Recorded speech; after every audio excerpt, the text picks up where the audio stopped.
Hello friends, আমি জয়া বিকাশ কিচেনে আপনাদের স্বাগত।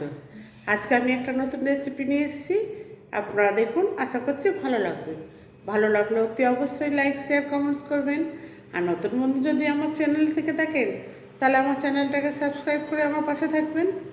তাহলে চলুন, আর পুরনো বন্ধু আপনারা যেমন সাপোর্ট করেন সেভাবেই আমাকে সাপোর্ট করবেন। চলুন তাহলে রেসিপিটা দেখে নেওয়া যাক। এই রেসিপিটা বানানোর জন্য আমি ওভেনে একটা কড়াই বসিয়ে ওভেনটাকে অন করে দিয়েছি। দিয়ে এবার এখানে আমি 5 ফোড়ন নিয়ে নিচ্ছি, যার মধ্যে আছে মৌরি, রাঁধুনি, জিরে, কালো জিরে আর মেথি।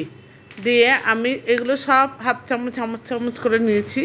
নিয়ে আমি শুকনো খোলায় এটাকে ভালো করে ভেজে নেবো। এটা ততক্ষণ ভাজবো যতক্ষণ না এটার থেকে স্মেল বেরোচ্ছে। যখন এটার থেকে হালকা হালকা স্মেল বেরোতে থাকবে তখন এটা নামিয়ে নিতে হবে। বেশি ভাজলে এটা পুড়ে যাবে, তাই হালকা করে ভেজে আমি এটাকে নামিয়ে নেব।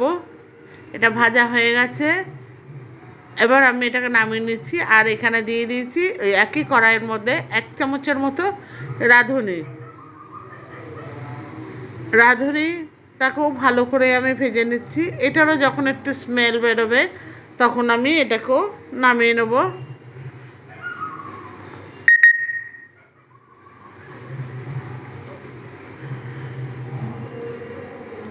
এটাও ভাজা হয়ে গেছে, আমি এটাকেও নামিয়ে নিচ্ছি। নিয়ে এগুলোকে সব আমি গুঁড়িয়ে নেবো আলাদা আলাদা করে, 5 ফোড়ন আলাদা এবং রাঁধুনিও আলাদা। এবার আমি ওই একই কড়াইয়ের মধ্যে পরিমাণ মতো তেল দিয়ে দিয়েছি। দিয়ে তেলটা গরম হয়ে গেছে, কেন কড়াইটা অলরেডি গরমই ছিল, তাই জন্য তেলটা গরম হয়ে গেছে। এবার আমি এখানে নিচ্ছি একটা হাফ পেঁপে নিয়েছি। পেঁপেটাকে আমি লম্বা লম্বা করে ভালো করে টুকরো করে নেব, খোসা ছাড়িয়ে ধুয়ে ভালো করে আমি টুকরো করে নিয়েছি, সেটা আমি দেখাইনি। এবার পেঁপেগুলো এই কড়াইয়ের মধ্যে আমি দিয়ে দেবো।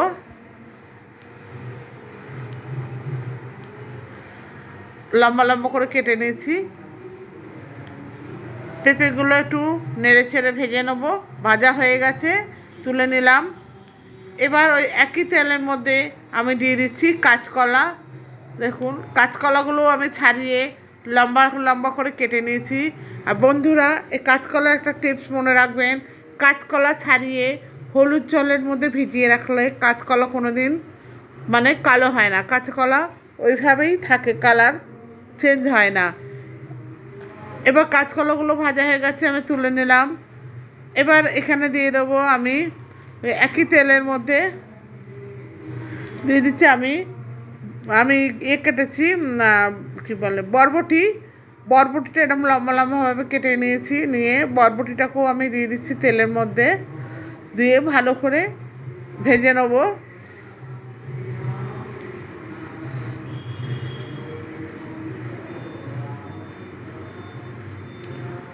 নেড়ে ছেড়ে ভেজে নিচ্ছি।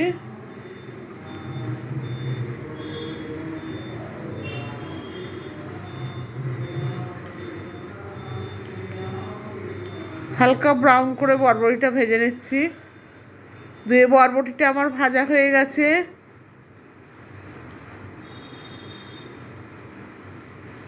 বরবটিটাকে নেড়ে চেড়ে আমি ভেজে তুলে নেব। আমার এটা বরবটি ভাজতে বেশি সময় লাগে না, আমি একটু একটু লাল করে ভাজছি, তাই জন্য একটু টাইম নিয়ে ভাজছি।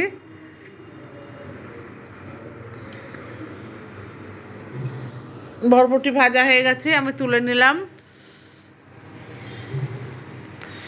এবার ওই একই তেলে আমি, যার জন্য তেলের পরিমাণটা একটু বেশি নিয়েছিলাম, তেলের মধ্যে আমি দিয়ে দিচ্ছি সজনা ডাঁটাগুলোকে আমি খোসা ছাড়িয়ে ঠিক এইভাবে কেটে নিয়েছিলাম।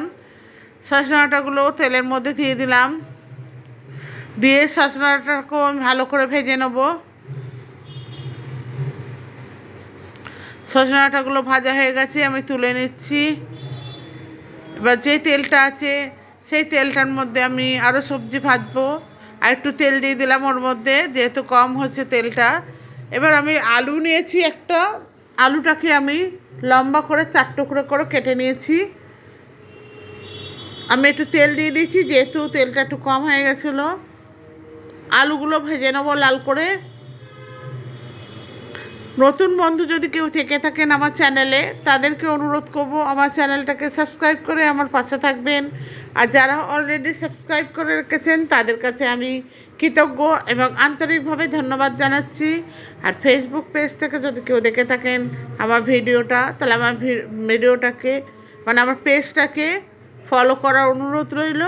আর নতুন বন্ধু আপনারা পাশে থাকা বেল আইকনটা অতি অবশ্যই প্রেস করবেন, কারণ আমি যখন কোনো ভিডিও আপলোড করব সবার প্রথম আপনাদের কাছে পৌঁছায়। আর বন্ধুরা ভিডিওটি শেষ পর্যন্ত দেখুন, স্কিপ না করে দেখার অনুরোধ রইল। আর ভালো লাগলে শেষে একটা লাইক শেয়ার কমেন্টস করবেন।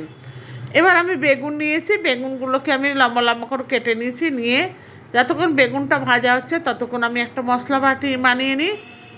আমি এখানে একটু সর্ষে আর একটুখানি আদা, 1 ইঞ্চির মতো আদা আর অল্প একটু সর্ষে দিয়ে আমি এটাকে একটু পেস্ট করে নেব। এদিকে বেগুনটা ভাজা হচ্ছে, বেগুনটাকে একটু লাল করে ভাজতে হবে, নাহলে ভালো লাগবে না। আপনারা কিভাবে বাড়িতে বানান আমাকে একটু কমেন্টস বক্সে জানাবেন।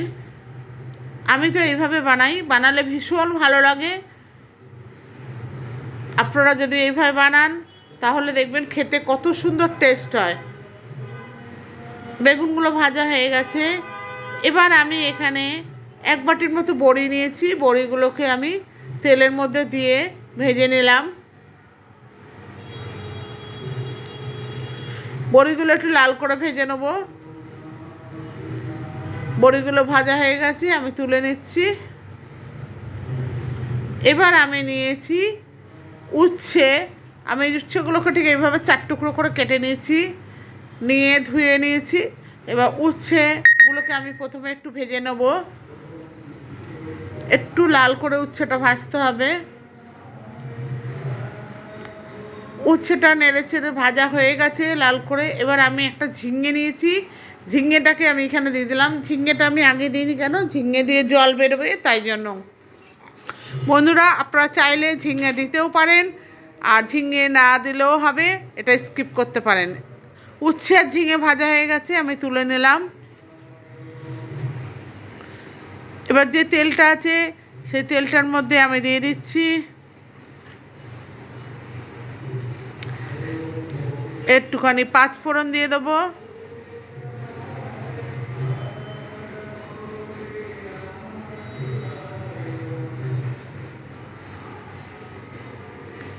দুটো শুকনো লঙ্কা, তেজপাতা আর একটু রাঁধুনি। দেখুন রাঁধুনি আর 5 ফোড়ন মিশিয়ে দিয়েছি, দিয়ে ভালো করে আমি নেড়ে চেড়ে ভেজে নেবো মশলাটা দিয়ে। এবার সব সবজিগুলো আমি দিয়ে দিলাম, যে সব সবজি আমি ভেজে রেখেছিলাম, সজনে ডাঁটা, পেঁপে, আলু, কাঁচকলা, তারপর হচ্ছে বরবটি, তারপর আপনারা চাইলে আলু ইউজ করতে পারেন। আমি এখানে মিষ্টি আলুটা ইউজ করিনি, আমি এমনি আলু ইউজ করেছি। এবার দিয়ে দিলাম স্বাদ মতো লবণ, আপনারা আপনাদের স্বাদ মতো লবণ দিয়ে নেবেন। দিয়ে নেড়ে চেড়ে একটু ভেজে নেবো, মানে একটু কষিয়ে নেবো যাতে লবণটা পুরোপুরি মিশে যায়। এবার আমি এখানে দিয়ে দেবো আদা আর সর্ষে কাঁচা লঙ্কার যে পেস্টটা বানিয়েছিলাম সেইটা দিয়ে দিলাম। আমি কাঁচা লঙ্কা কিন্তু একটা দিয়েছি, আপনারা মানে বেশি দিলে দিতে পারেন, কিন্তু শুক্তো যেহেতু এটা, সেই জন্য এখানে বেশি ঝালের প্রয়োজন হয় না। এবার আমি দিয়ে দিচ্ছি এখানে 1 বাটি প্রায় মানে 500 মানে হাফ লিটারের থেকে একটু কম দুধ। আপনারা চাইলে শুধু দুধে রান্না করতে পারেন, আমি শুধু দুধেরই করেছি। বা যদি জল আর দুধ মিশিয়ে করতে চান তাহলে 1 বাটি দুধ আর হাফ বাটি জল, মানে যতটা দুধ দেবেন তার হাফ বাটি জল দেবেন, তাহলে এটার টেস্টটা বেশি ভালো লাগে। শুধু দুধ দিয়ে করলে বেশি ভালো হয়। আমি এখানে শুধু দুধ দিয়েই করেছি। এবার আমি ঢাকা দিয়ে দিলাম, দিয়ে মিনিট 3 মতো রান্না করব। মিনিট 3 পর ফিরে এসেছি, দেখুন ফুটে উঠেছে পুরো।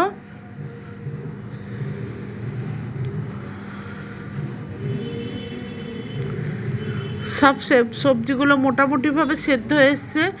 এইবারে আমি বেগুন আর বড়িটা দিয়ে দেবো, কারণ বেগুনটা আগে দিলে পুরো গলে যাবে এবং বেগুনগুলো ভেঙে যাবে, বড়িও ভেঙে যাবে। তাই জন্য ঠিক নামানোর 2-3 মিনিট আগে আমি বেগুন আর বড়িটা দিয়েছি, দিয়ে ভালো করে নেড়ে চেড়ে দিচ্ছি। বন্ধুরা, আপনারা এইভাবে শুক্তো বানিয়ে দেখবেন, পুরো অনুষ্ঠান বাড়ির মতো শুক্তো লাগে খেতে। আর যদি কেউ খেতেও চায়, বাচ্চা থেকে বড় সবাই, যারা শুক্তো পছন্দ করেন না তারাও ভালোবাসবে। এখানে একটা স্পেশাল মশলা দিলাম, যেটা হচ্ছে আমার 5 ফোড়ন ভাজা। আমি 1 চামচের মতো 5 ফোড়ন ভাজা দিলাম, আর ভাজা রাঁধুনি। এটাই হচ্ছে শুক্তোর আসল মশলা। এটা ছাড়া শুক্তো সম্পূর্ণ অসম্পূর্ণ, কারণ এই মশলাটা ছাড়া শুক্তো হয় না। এই রাঁধুনি আর 5 ফোড়ন ভেজে দেওয়া, যেটার আসল মশলা হচ্ছে শুক্তোর। আমার এখানে শুক্তোটা হয়ে গেছে। আমি এবার একটা পাত্রে নামিয়ে নেবো একটু পরে, যেহেতু আমি মশলাটা দিয়েছি। আমি আরও মিনিট 2 মতো ফুটিয়ে নেব। ঢাকনা দিয়ে দিয়েছি। মিনিট 2 পর ফিরে এসেছি, দেখুন পুরোপুরি শুক্তোটা তৈরি হয়ে গেছে। আমি ওভেনটা অফ করে দিয়েছি। এবার আমি একটা পাত্রে এটা ঢেলে নেব পরিবেশনের জন্য। বন্ধুরা, যদি ভালো লেগে থাকে রেসিপিটা, তাহলে অতি অবশ্যই লাইক, শেয়ার, কমেন্টস করার অনুরোধ রইল। নতুন বন্ধুরা আমার চ্যানেলটাকে সাবস্ক্রাইব করে আমার পাশে থাকবেন। আর পুরনো বন্ধুদের আপনাদের আন্তরিকভাবে ধন্যবাদ জানাচ্ছি। নতুন পুরনো বন্ধু উভয়কে আমার আন্তরিক ভালোবাসা। আজকে এই পর্যন্ত, ততদিন পর্যন্ত ভালো থাকুন, সুস্থ থাকুন। ধন্যবাদ।